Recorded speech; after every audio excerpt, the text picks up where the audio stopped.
Hello, everybody. We are talking about the automatic night charting from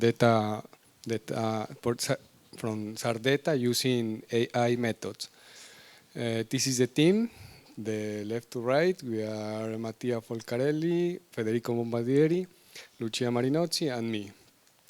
About the outline, we are talking about the background, the challenge, the data processing, and then we are talking about the deep learning unit, the results, and the future works. About the background, we are the chartering the ice, because the first one is the global warming. This is a very big problem around the world. So as we can know, in the last 20 years, the polar lost more or less 30% of his ice. So we need to find a stronger solution using AI. And the second one is the ship navigation. This is for a commercial purpose. As a commercial purpose is to find a short way to find the destination. Is very important, no? To don't find the ice obstacles. The area of interest we study is the ice polar region, is this area. In this area, it's very difficult to make the permanent in situ monitoring, because the weather is not good and the low temperature. So the solution is using the satellite images, because they give us too many information and we can cover a lot of area. Okay, so in this part is where the data are coming from. We use the Copernicus, the Copernicus program from the Union European. We use the satellites, the family of satellites. They call it the Sentinel-1. They use the two polar orbits, the Sentinel-1A and the Sentinel-1B. They use the C-band and they use the the SAR. How the radar works? The satellite sends the signal, and when they detect an object, this signal is reflected to the satellite, and this is the information that we have. About the current ice charting methodology, in this moment there are ice expert analysts or too many expert analysts. They process many kind of data, for example, SAR data, thermal data, optical images, and passive microwaves. They process all these kind of images and then can drag in the outlines of the polygons. This is a problem because they use a lot of time, they spend a lot of time, and they use too many resources. So the AI is a very good solution. So in this part, we can present the challenge. The challenge for us is to detect, using AI, machine learning, if there is ice or not there is ice in a specific zone using the satellite images. Thank you, Pacho. I'm Federico Bombardieri. I'm going to explain very briefly the part about the data processing. Okay, in the beginning, what we got from the ESA is were 26 files. Those 26 files were made up of a lot of stuff, as you can see. Okay, of the stuff, part of this stuff was more for the geo-reference that we didn't use. And from this stuff, we extracted what we needed, that is SAR primaries, SAR secondaries, SAR incidence angles. Those are matrices, and this matrix can be reconstructed to be a figure, an image. And in particular, how you can see, we have two kind of images that are the same place, same zone.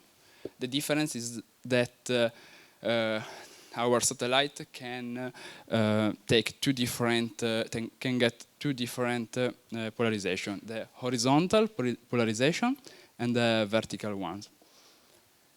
And what we did in the beginning is, okay, we have this matrix, these images, and we put together in a tensor.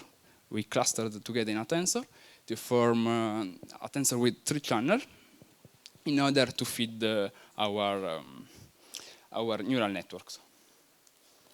Okay, these are the images. Okay, the first is the primary, the horizontal polarization, vertical polarization, incidence angles. Okay, but what we did is not to feed our neural networks with these images directly, but we needed to crop them and collect this cropped part in an array that is called batch. The size of this batch crop, what we cropped, the image that we cropped, the smaller part, is around 100.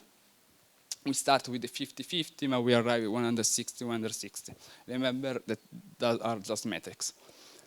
And okay, so what we did, okay, we have this collection of batches, and we put this inside our neural networks to train our neural networks. We use a UNet, that is a convolutional neural network, with the goal to have a binary classification. That means that we want a machine or something that if I give a picture, is able to say eyes or not eyes. And for the results, I leave the word to Lucia. Thank you. Hi. Grazie. I have to state that they are preliminary results, since we had some troubles with the fact that we had to lead with very with a lot of data. And in this case, we having the so-called Jaccard index that is widely used in the task of classification, because it allows us to take into account that we are dealing with unbalanced class. And so in the y-axis we have the Jaccard index, and in the x-axis we have the number of epochs.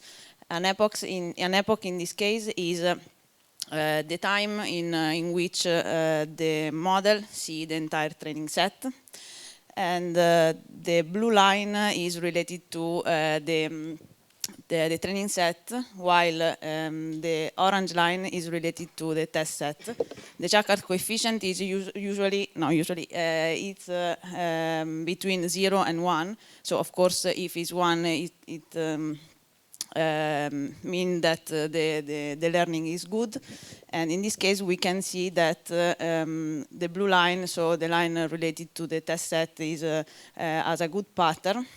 White is not the case of the test set, because we have a good value of Jaccard coefficient, but we cannot detect a pattern. And this is probably due to the fact that we use